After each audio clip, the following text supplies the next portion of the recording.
Let's go. Hey, our favourite place is the studio. Knickers We and are Dye. back for another week, and we're always excited. We're always liking sort of things of inspiration, uplifting if we can. And so there's been a lot of uplifting stories lately. Oh, and my I've just heard one. But first of all, how are you, Didey? I'm absolutely fabulous. Yeah. I'm feeling amazing. In fact, I didn't sleep that well last night, but our next guest, I'll get into a little bit of that. But even if I don't sleep much, I don't know. You and I just have this. We don't even look. I did have a Barocca, but we wake up happy, don't we? We do. Yeah. It's part of our DNA. Lucky. And like anything, I guess too. Sometimes you have to sort of work at it, and and I always sort of find by walking, or if you don't feel like it, you're going, okay, come on. Some days are better than others, but walking out in the nature, and it's sort of funny. I was sort of thinking, I like walking. I was thinking of you because just the other day it was absolutely freezing in Sydney, and you're a big swimmer, and I'm not so much. Especially if you get the hair big blowout or something. I don't want She's to a Melbourne go girl. Says it but all. I was just thinking, you go swimming every day, and then I just want to tell this sort of before we sort of interview our guest too. We just sort of bumped into somebody in our gorgeous studio here who then gave Di a big compliment and talked about being uplifting, and said about Di, you had encouraged him and said the words about you got to live life and you can't do it without sort of spending time in the ocean. And he said right, and after that he actually went and then went and enrolled in a scuba diving course, and just then he said yesterday he actually did it, and he saw 12 dolphins, and I was just going, and he's just thinking, I just went, that? but it was such a quick, off the cuff sort of thing, because I heard a couple of words I can't stand is I ought, I should. They're boring. And I just said, well, there mightn't be tomorrow, so you better seize the day now. And he said, when you went into the studio, I went and rang them straight away, and I went, really? You're listening to me? But it's not me. It's like, for all our beautiful friends listening, at the end of the day, sometimes the pearls of wisdom come to you from the most random person in the most random moment in your life. And listen, keep your ears tuned in, because sometimes they're sent to deliver that message, and that can be a pivotal turning point in your world as a consequence of absorbing and allowing that to wash over you. So that's just a really beautiful thing. So it's really nice, just sort of saying with inspiration, we like to inspire, and it's great to wake up happy, and we always like to wake up happy. Some days you do, some days you don't, but sometimes something like that, I heard that, and that certainly made me feel extra happy. And I tell you, I hope you all feel extra happy, but we are, because our next guest, let me introduce you to her, because every time I see her on the screens or hear her voice, she makes me happy, and I think all of Australia and everyone who she touches. Well, we have got Shelley Horton at our back fence, and so we always love the big personalities, and today's guest brings colour, bright pink, confidence, and a whole lot of fun. And I think most of our listeners know Shelley. She's been lighting up our screens for over 30 years. Bright colours, big energies. She's a great journalist and a big media personality. Shelley's also a businesswoman, always with a few ventures up her sleeve. And now she's released a brand new book, I'm Your PERI Godmother. It's absolutely fantastic. So congratulations on that. It's packed with info and a lot of laughs. Honestly, it's just, I was cracking up. It's one of those ones I can read it again and again. And we actually we sat together, didn't we, when we were on the panel for the M Factor last year. And that was sort of like just sort of celebrating with World Menopause Day, and that was really fun and very informative too. Now, Shelley's outspoken on body image, queen of confidence. Yay. We're going to hear more about that, about her Speak with Impact workshops. She calls out BS, and so we're thrilled. Welcome, Shelley. That's Shelley Horton, by the way. I mean, a lot of you would know her. Shelley Horton. I am already got my arm propped up over the back fence, ready for a yarn. What about a wine? I wish we had a wine. What about that magic wand that you? Oh yes, I've got the wand in the room. Exactly. I thought you might have the wand there. But hey, welcome. Welcome. Thank you so much, guys. Like, this is exactly what I feel like I need to be doing today. Like, getting that positive energy from you guys. Yay. Positive information about PERI for other women. And let's just I don't think this podcast will actually finish. We could just keep chatting. No. This is going for 6 hours. I forgot to tell you. And if anyone's about to tune off, I'm joking. Actually, wasn't it? Actually, when we were on the morning show, it's funny. Larry said, he goes, now this podcast goes, he's talking about our podcast. And he's going, now this podcast goes, you can tune in. And he said, goes on for 9 hours. Yeah, I was laughing my head off. We could, though. Nicola and I could. Yeah. I need to have some water and some wine. Okay, you know what we're going to do today, guys? There's so much to unpack with this beautiful, fun, amazing, strong, brave, remarkable human. But let's start because Nick and I often chat about different women that we've, and people for that fact, that we've interviewed that were born and bred in the country. Yeah. And from what I can gather, you're a Kingaroy girl, Peanuts World. Yeah. And, you know, like I think the last one that comes to mind was Sally Loan we interviewed, another amazing You sang a country song girl. for Shelley. I did. You got one ready? For Sally, I should say. You got one for Shelley? Peanut one. I don't know about a peanut one. No, I'll think of it by the end of the potty. Because Don does love to break out the song. Yeah. But like, so why don't we start with, because what Nicola and I talk about is a lot of the journos that we've interviewed are actually country based. Now, you know, and obviously brave, authentic, you know, fearless. What is it about the country? Is there something in the water? Yeah. You know what I think it is growing, because when I grew up in Kingaroy, it was only population 5,000. So it was a small country town. No traffic lights, no McDonald's, you know, nothing like that. And just tell us where it is. So it's in central Queensland. So it's, you know, considered regional Queensland. About Sir Joe Jockey Peterson, about 3 hours inland. So it's peanut country, lots of farmers, and you are pretty much self-contained in those little towns. But I think if you're brave enough to leave your hometown and make your mark in the big smoke, then you're pretty much setting yourself up. You have to have that confidence and to back yourself. And I think that happened with me. So I had to leave Kingaroy to go to university in Brisbane at University of Queensland. And I remember at the time saying to my mum, I would never live in Sydney. It has got so much crime. And I was so terrified. Wow. And now I look back and I'm like, I was so young and naive. But if you think about it, I went from a town of 5,000 people. My university had 20,000 people, and that was overwhelming. And then next thing you know, I'm living in London, I'm working in Sydney, and I'm like, yeah, I can handle it. Now I live on the Gold Coast and the crime rate's terrible here. So yeah, right on. It's on full circle, baby. That's incredible. But that's interesting background, isn't it? To why that sets them up. And did you have that sort of inner drive when you were younger that you sort of were destined for sort of bigger things, that you sort of think, I'm not going to just maybe be a country girl. I wanted to get into media, and I wanted to. Did you even know that growing up? I certainly, I loved English and I loved drama, you know, so I was certainly that bubbly kind of personality. But I also think I got a great grounding. Both of my parents were school teachers. And I think when you've got that sort of grounding from teachers, you're learning all the time. I was a good girl, you know. You would have got in trouble otherwise. Oh my God. Teachers, I remember she didn't go to school with me. My mum was a teacher, so I could never get away with anything with her, but I could with my dad. So. I would say, like, oh, I haven't got any homework tonight. And they're like, do you want me to call Tony? And I will check. And I'm like, okay, no, I do have homework. I'll do it now. But yeah, my parents were also really amazing in that even though we lived in this little small country town, they loved traveling. And so they would save, and teachers don't get paid very much. So we would save and go on trips. Now, what mum and dad did, because they were so clever, there's a thing called a teacher's exchange where in Queensland, you swap jobs with teachers in Canada, and they basically come and live in your house and do your job and drive your car, and you do that with theirs. So it doesn't cost you a whole lot of money. And so when I was in grade 2, we lived in Canada for a year. I'm like, that sort of, I think you've got to be resourceful and use what you've got. And that's what my parents really taught me.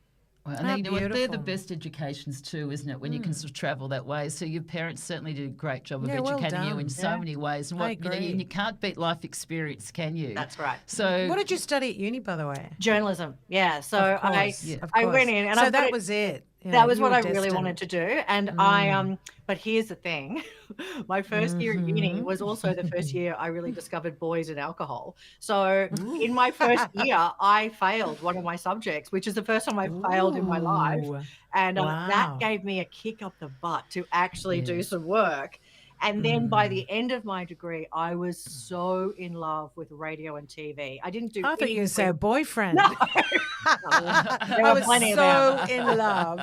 With not failing with studying. No, I was obsessed with being a journalist, and I did very well in radio in particular. I topped the year in radio. And when you were in the top 5, you actually got an internship with ABC Radio in Brisbane. So in my last semester of uni, I was working 1 day a week as a journalist. We didn't get paid. Like back then, it's just like all free labor. Shelley, that is so amazing. Wonderful. Yeah. And so I got that real experience of what it's like. I got my voice on the radio. I got to experience all of that. And then once I finished my degree, I was like, well, I'll get snapped up. And of course, that year, ABC weren't taking on any cadets, which is what we were called back then. So I had to go and work in Melbourne for a year in PR, which I hated. And back then, so this is 1994. And I was earning $40,000 a year. And my dad, as a school principal, was earning $36,000 a year. So it was big money back then. But I kept going into ABC and saying, I know how to use the system. So they got me to do Saturdays and Sundays at ABC. And I started doing the crime round on the weekends. Then what happened was I ended up, working on a murder, which was fascinating. And I had to go back to my PR job during the week. And then I got a call. So I'd done my 2 days on the weekend, but and the PR firm knew I was doing that. But then I got a call on a Wednesday saying, remember that case you were working on? They've decided to exhume the wife's body, and we have a helicopter going to the mountains, and you can get on it. But we have to leave in 20 minutes. So I just picked up my handbag and walked out of this PR firm. I did not tell them I was leaving. This is straight from a movie. Right? And I got in that helicopter and I got up into it was the most exciting day of my life. But then, of course, I'm on ABC Radio. So my PR company would hear that I'm leading the bulletin about this murder. And so I had to ring and resign, and I rang and resigned, and they were like, "You can't resign. We're firing you." It was, and I deserved it. I totally deserved Those were the days. Those were the days they could say that. Yeah. And you're fired. The next day, ABC offered me a full-time job. And bravo! Yeah. You know what's fascinating? Incredible story. What I love is in media the ups and the downs. Yeah. Particularly, you mentioned 1994, am I right then? I was at a live television show in I think I finished in 92, 93. 92. The thing is when I say the downs, in that era in television, I wasn't allowed to breastfeed. I was doing one live, two pre-record. I wasn't allowed to breastfeed my newborn between the shows. And I know. I know. Actually, I get emotional now even thinking about it. Yeah. The show was rating really well. Everything was perfect, but I wasn't allowed to breastfeed. So I guess my point is the ups and downs of media back then, particularly I might add with women. Can you, on that note, share? Because I loved hearing this in a recent potty about. I think it was 1999 when you were fired for being too fat. Tell me about that. I got taken off air at Channel 9 for being too fat, and I was a size 10. Size 10. Yeah. That is just outrageous. Walk us through that. It's good for young people to hear this. Really. I was working on the Australian version of Entertainment Tonight, America. So it was the Australian version of it. And I was hired as the reporter producer. And I was doing red carpet events and, working like crazy. And the female boss pulled me aside and said, "We've decided you'd be better behind the scenes. You're not quite the right look for TV." And I was like, "What do you mean?" And she's like, "You're too fat for TV." And did she actually say that in those words? Yeah. And I wish I had resigned on the spot, but I didn't. No. And so I just went home and just cried and cried and cried. And of course, what do you do when someone says you're too fat? You just eat a lot of ice cream. So that's what I did. Of course you do. Of course you do. Of course you do. And that really destroyed my confidence. And so what happened was I ended up working for a year at a current affair as a producer straight after that. But I just didn't think I'd ever get back on camera. And the thing was, there was no one plus size on camera. Not that size 10 is plus size, but not at all. I'm a size let me just say, some of the men who did entertainment and other things there can be a bigger size. Laurie was just was out the politics there, reporter at the time, and he was morbidly obese. True. Yes. So it was such a double standard. Absolutely. And what I had to do is I had to leave Channel 9 and I went back to ABC Radio, which is where I started, and I went to Triple J and I got a job there. And then this is where it's kind of like, those sliding door moments. I met one of my mentors, Alison Ray, who was my boss at Triple J, and she was like, I just feel like you're destined for more than radio. And I admitted to her that I did really want to work in TV and that I had worked in TV and on camera in London. And she's like, then what are you doing? And so she actually encouraged me to go and do a goal setting course, which I did, which was like a TAFE back then. And part of the goal setting was to write a letter to yourself on your perfect day. Now, it had to be your perfect work day. And so from the start of the day all the way through, and what that then did, and can I tell you that was really hard to write because you're not used to blowing your own trumpet. It's very hard sometimes, particularly for women, and particularly for me at that point when my confidence had been really shot. But I was like, my perfect day is that I'm working in TV. What that then is, that's your goal. And then you can work backwards from that. And so I broke it down into, 20-year goal, 10-year goal, 5-year goal, but then down to my monthly goal was to actually get my show reel out to other producers so that they would know what I could do. My weekly goal, which was terrifying, was to say out loud that I wanted to get back into TV, because even saying out loud is actually terrifying. And then my daily goal was to go into Triple J with my hair and makeup done as if I was on TV. And I had been doing that for about 6 weeks. And then this grumpy old male producer from radio, pulled me aside and said, didn't you mention to me that you were keen to get back into TV a couple of weeks ago? I'm like, yep, I was on air in London, blah, blah, blah. He's like, yeah, have you got a show reel? Because I've got a mate who might be interested. And I'm like, absolutely. This is where I'm talking. It was a VHS, but gave him my show reel. I get it. I've got hundreds of them.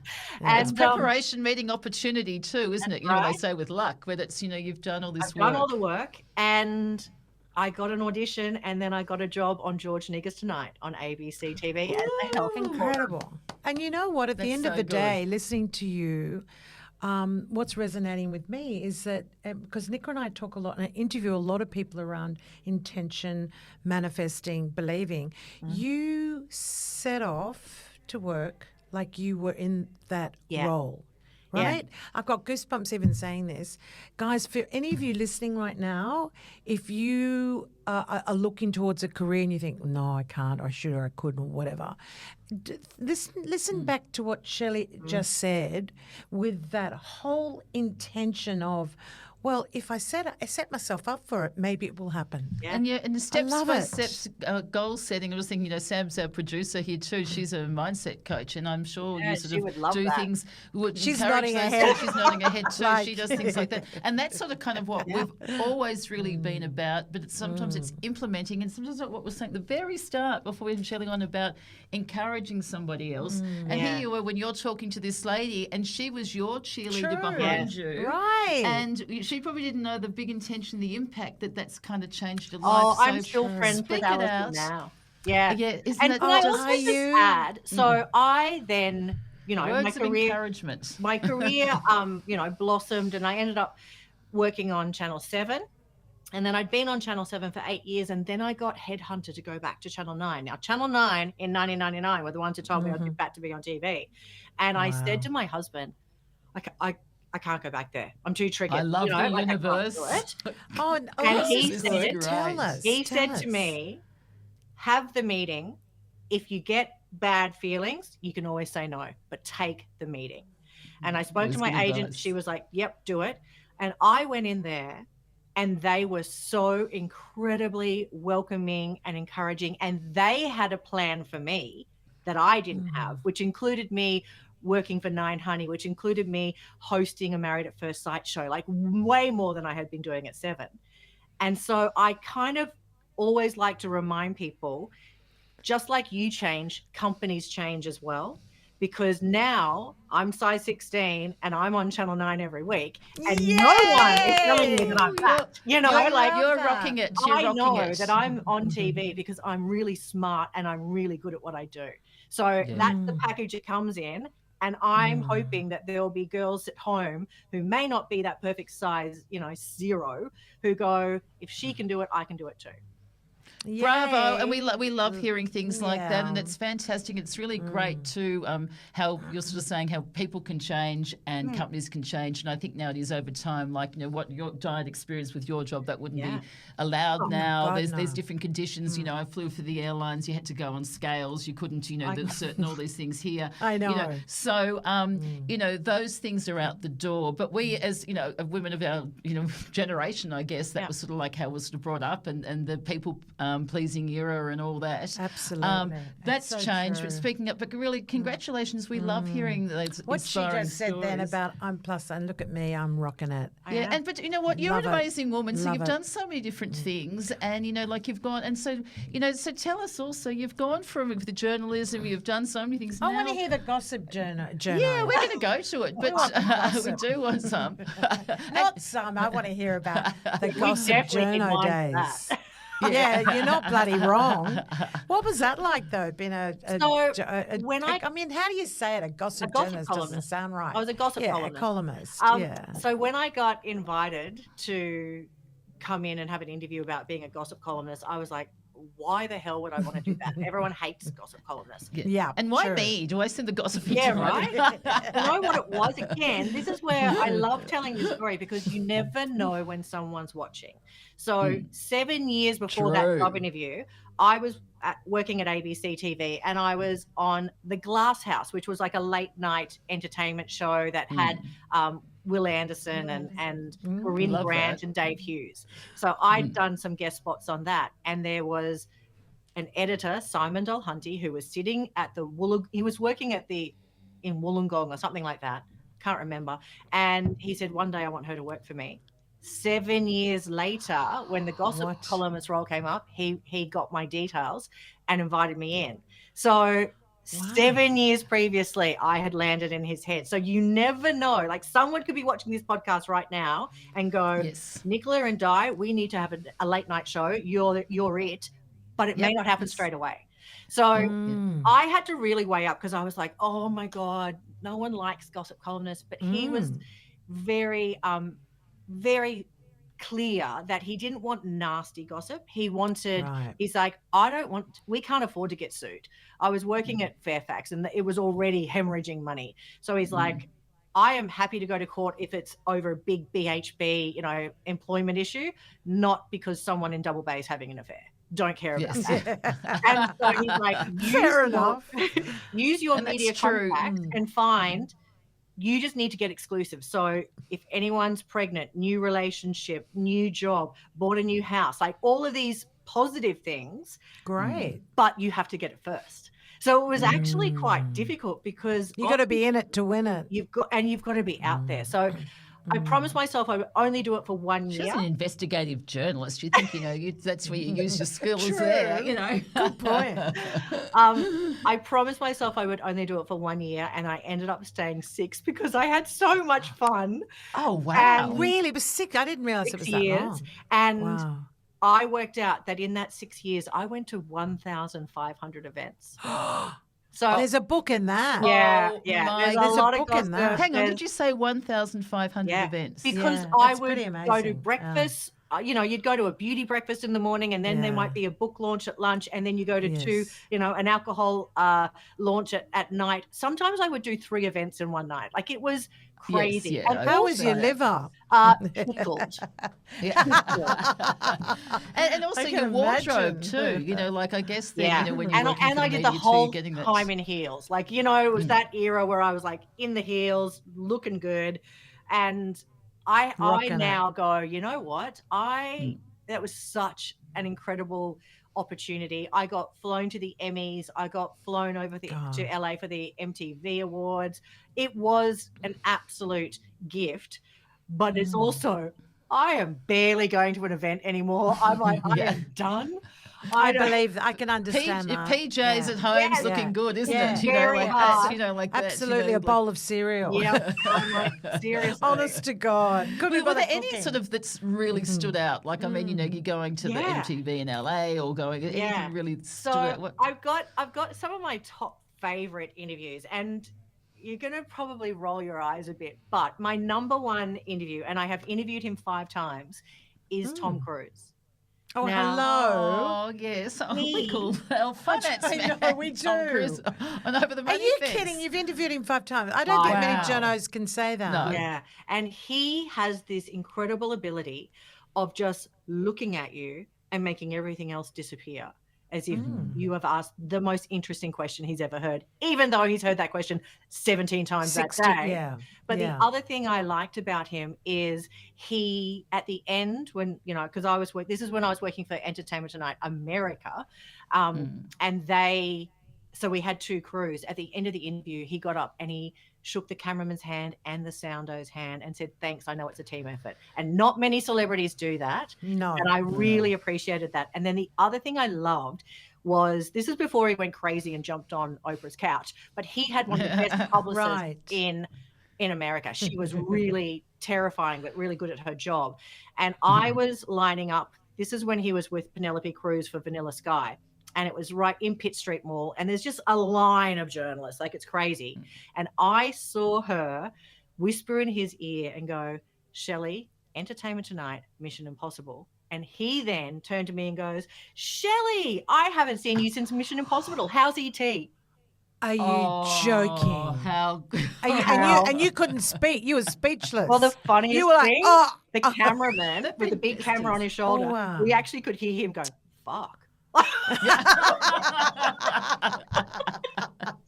Everyone knows Shelley. That is so good. Yeah, that is very wonderful. good. Oh my God. It's lovely hearing that, and it does say something about him. And he was only recently out in Australia again, and everybody who says, and you even look at him, he's present too. He'll do that with the fans, a movie whatever. star.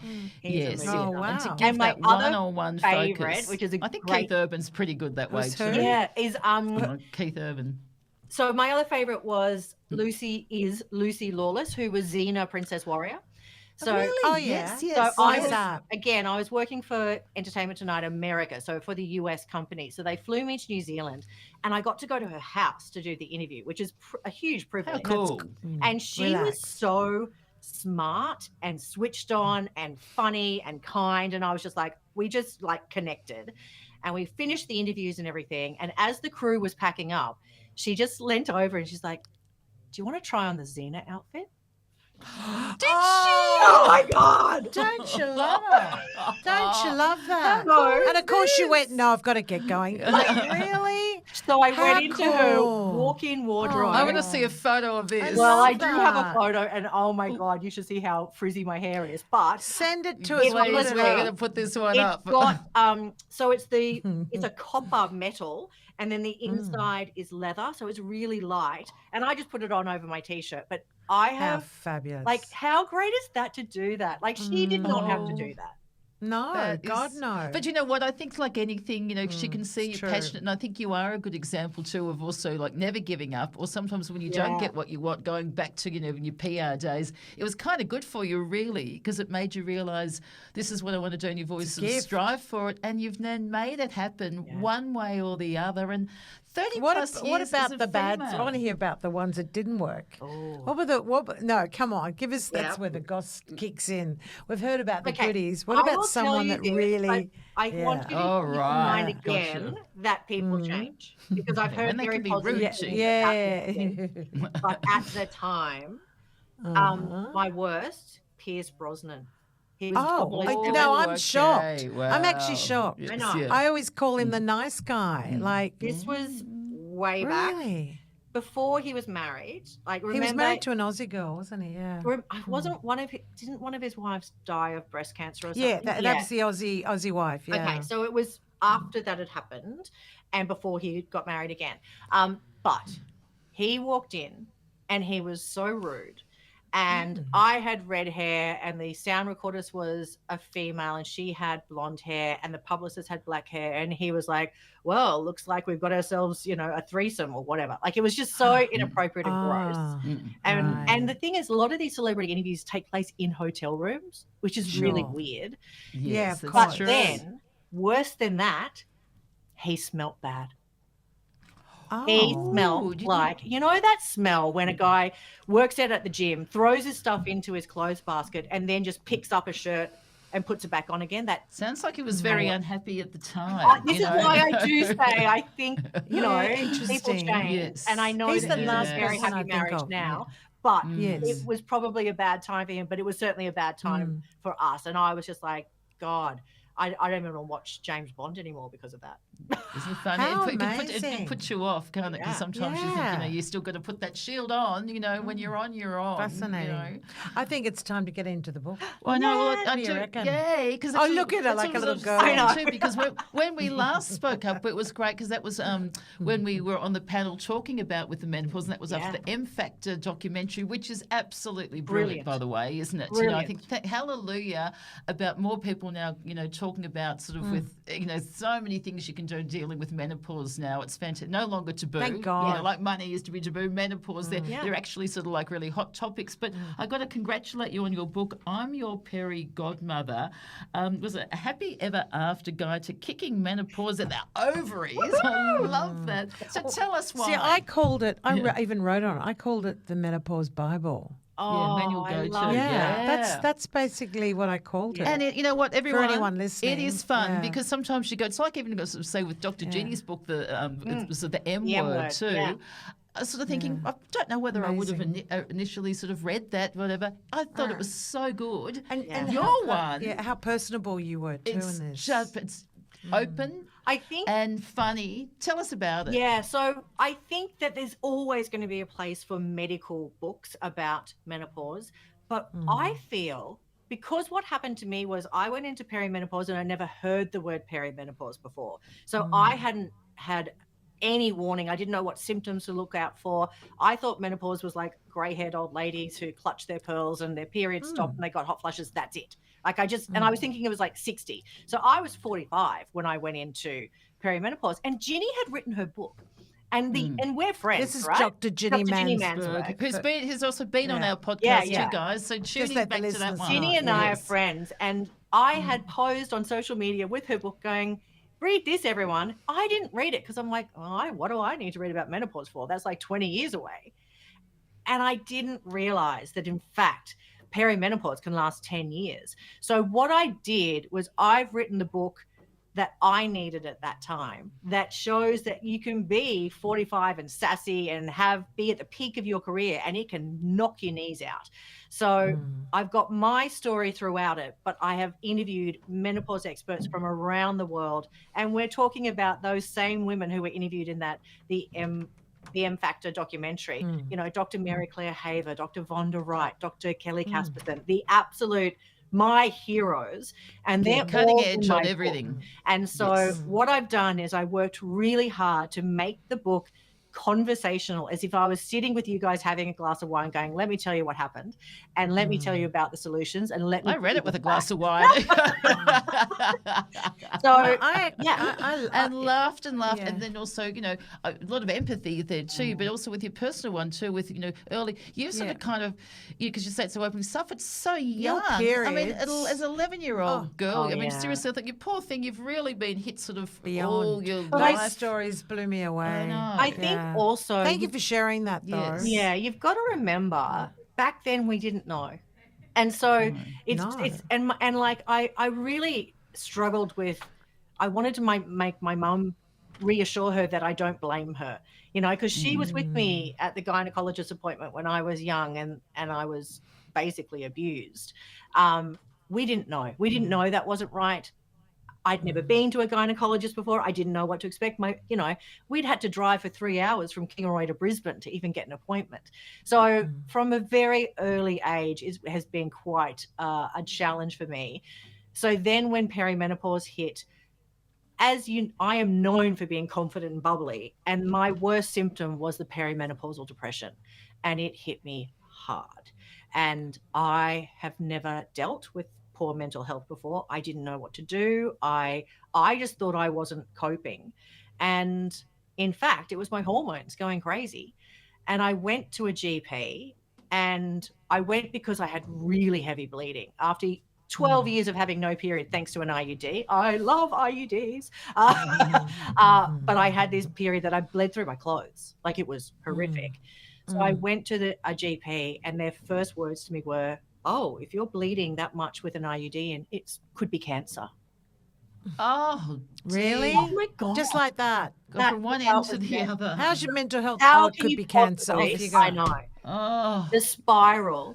And then when we got the results, so I had to go and have an internal ultrasound and everything. And then I came back a few days later, and she's like, great news, it's not cancer. You're just not coping with your stress at the moment. Maybe you should learn to meditate or perhaps take up a hobby.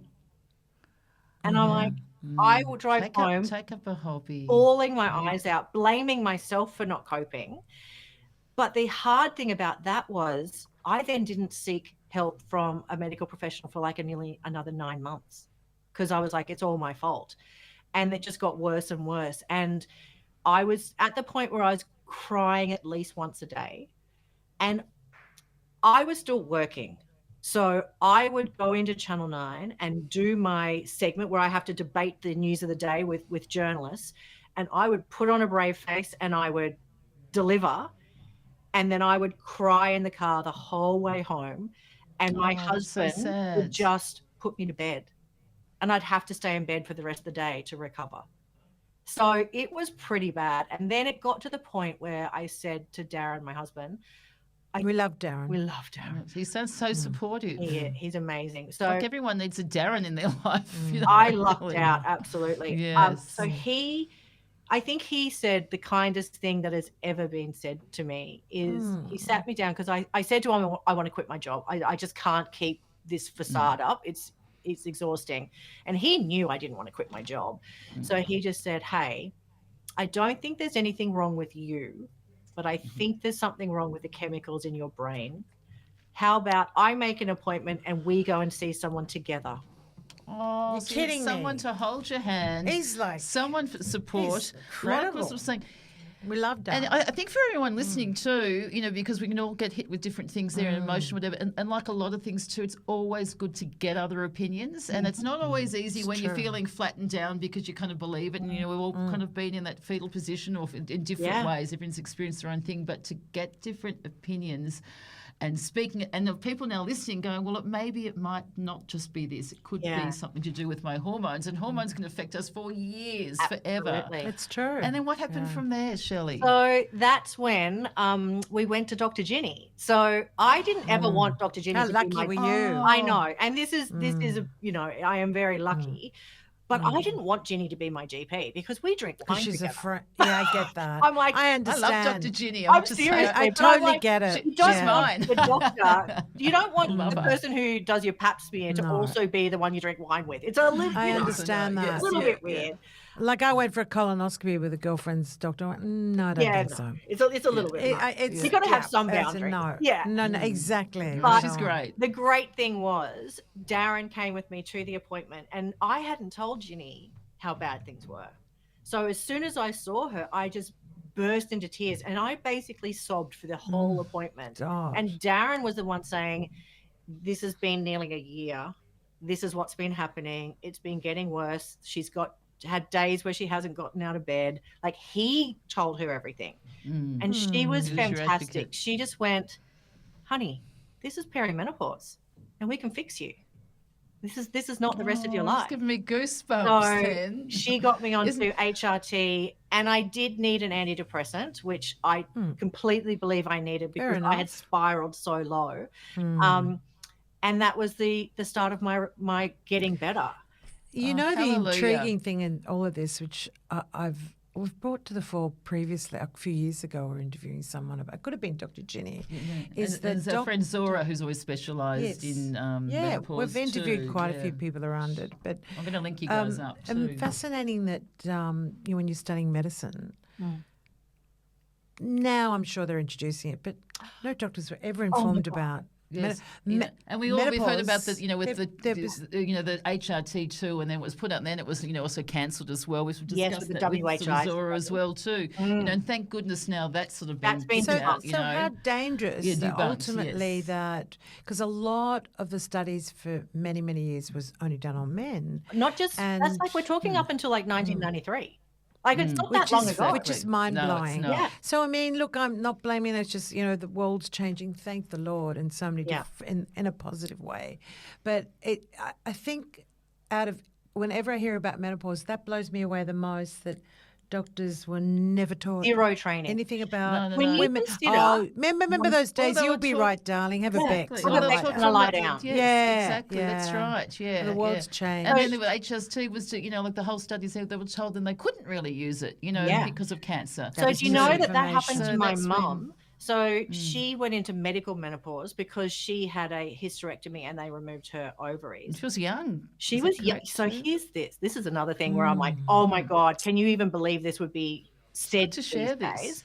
Yeah. She went in to see the gynecologist and he said, look, we're going to do a hysterectomy. And the way we look at it is you've had 2 healthy babies and you don't keep the bag when you come home from the shops. So we'll just get rid of the bag. I know, right? Sorry? Right? Hold on. That is true. I'm speechless. So he that didn't warn her terrible. that she would go into medical menopause. She had terrible hot flushes and terrible problems. So how old was your mum, Shelley? I've got to remember, I think she was only like 37. But that was medical menopause. Very young. Very young. But remember, you had babies younger back then. So she was quite young. But then what happened was she was put onto HRT and she was doing really well. And then that WHI study came out and the doctor just took the HRT offer and she went back into medical menopause. She has now had hot flushes for 35 years. She's 76. And thanks to the research I've done in my book, she's now back on HRT. And guess what? Her hot flushes have stopped. There you go. So, funny that, isn't it? Too, funny that. I went on it later on in life. Book. I'll say sort of openly as well too. And it was actually Dr. Ginny because I thought it was probably too late, that, and I didn't realise. Like I was sort of saying things too. We didn't have the symptoms there, but I had it sort of like I had a hip operation, and it was my bones. Look under the hood. It's not always the obvious thing there. And I'm going, I'm your PERI godmother, but guys. Anything else you'd like listeners to take away from this book? I think the biggest thing is educate yourself. So as much as I am the biggest, fan of HRT, if you don't want to take that is your choice, but don't not take it because you're afraid. Just educate yourself about it and make sure that you are looking after your bones, your heart, and your brain, because when estrogen leaves the system, basically your bones turn into aero bars. So you really need to take care of them. And you know what? It's good for us to hear that again and again and again, because it's just so important. It affects people in so many different ways. Now, before we weren't here, also you do workshops as well. Yes. So tell us about just the very confidence briefly. one. Very quick. Can we just give because honestly, there's a lot of people listening right now that probably don't have confidence because of whatever reason it may be. Tell us just briefly about Shell Shock. Yeah. So my company I run with my husband Darren. We have our own studio here on the Gold Coast, and we run Speak with Impact workshops. And basically it's giving you the confidence to either step up and speak up at work, or get in front of a camera and do some social media if you're the face of your business, because some people are terrified of that. Just giving people the tips and tricks that I've learned in 30 years as being a journalist, and teaching them in a 4-hour workshop how they can then apply it to their lives. And it's one of those things where I then see these women bloom, and I feel like a proud mother hen going, oh, I did that. Well, we're proud of you, Shelley. And is it with a group of people, or is it sort so of like one-on-one? You can do one-on-one, or you can do it with a group. And can you give us a quick tip on what's a quick thing on how do you get some confidence? If you think I'm going to do a thing at the wedding or something like that, what's some tips? So if you have to give a speech at a wedding or something like that, my biggest thing is the 5 Ps. Prior preparation prevents piss poor performance. Slow it up. What was the first one? Prior preparation prevents piss poor performance. I love the way you speak. Oh, that's great. That is so what's good. the other one? What's in your book there was craft? What can't remember a thing. Do you want to know? There's a woman in where I live in Palm Beach. She said to me one day, she's in her mid-70s. She said, I said, what are you up to? She said, I'm going to a lunch. And I went, how fabulous. And she said, I'm going to a craft lunch. And I went, oh, like sewing, like cooking, artwork. And she went, no, can't remember a fucking thing lunch.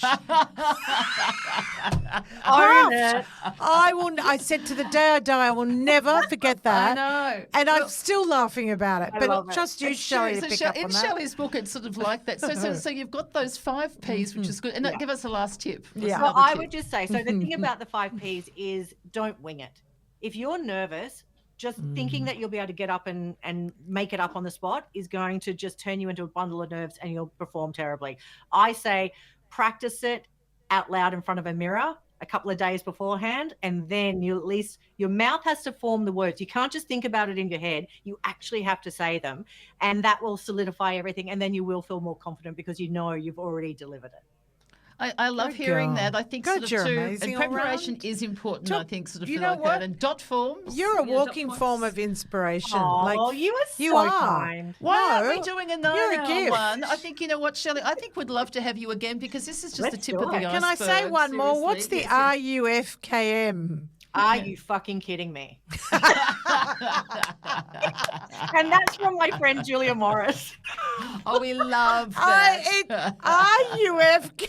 Yeah. So, Julia says that she's in my book. So, Julie, got Julie Goodwin in your book as well. I've got some incredible people in my book. But I just want to say, everyone listening to this podcast now, vote for Julia for gold. I want her to get gold. Yeah. All right, we're going to do our signature questions, because I reckon I would be talking to Shelley till midnight tonight. Yes. I know. We want to get you back on again. I mean that's for sure. It's shortening this is killing I want to me. ask you, if I may, Didi, what makes you happy? Oh, can I show you? Yes, please. It's got to be a dog. I hope so. You're right. I hope so. That's bizarre. I love Could have been a bottle of champagne. So many of our people with dog how gorgeous. What's the dog called, Shelley? Her name's Maui, and if you're in the background, you can see Mr. Barkley. He's sleeping. They're both How beautiful. He's 15. He's a very old boy now, and Maui's 3. But I am passionate about rescuing puppies. Adopt, don't adopt. And Maui was rescued from a hoarder's home, and Barkley was found on the streets in Blacktown. And good girl, well done. His spine was showing through. You know, I love it. You're a rescuer, and you inspire others. One quick other question is, if you had the opportunity of meeting someone over the back fence, who would that be and why? I really think that I would.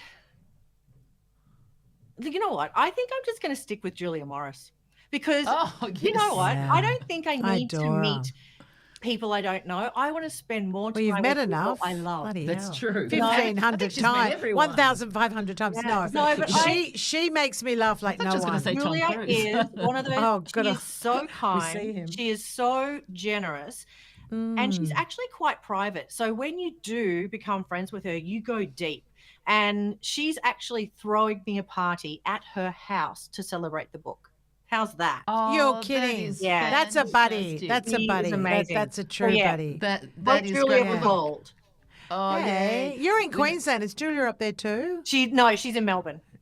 Oh, so you'll go down to Melbourne. we give you gold, and thank you so much for coming in. You know, you've really brought so love much you joy, too. happiness. I want to give you a bunch of flowers with a hug. There's just so much more to talk about, but thank you so much, Will, for all our listeners too. We'll have all your details of your courses And that about you're doing, Shell Shock too. your Thank books. you. You'll see you sort of brightening Thank you up for the everything you screens do too. for everyone. And everyone too. We are on YouTube, so we really want some people to subscribe and and also rate and review. It's always important for us. You know, God, we're growing I and think getting it is. bigger and bigger, and thank you for your support. And Oh, now I know. Dinah, we like ratings. Dinah gives her own rating. She's got her own rating. So we've got Very Shelley Horton, concerning. who's It's got easy for the Shelley. wand. She's waving it round. You know what it's going to be? It has to be 1,500 out of 5. There we go. There you All go. those events. What do you think? I love Isn't it. weird? There's always a number that Events. surfaces. Exactly. Loved chatting with you today. I hope everyone listening enjoyed it as much as Nicola and I. And we'll get you back on again, Shelley. I think you're amazing. And Mind of everyone information. too, all your sort of what things have happened to you, because you're not alone. It's by sharing sort of information so it can really help others. And you've certainly helped everyone here, Shelley. So thank you again, and thank you everyone for listening. We'll be back in your ears We next will. week. Can't Woohoo! wait.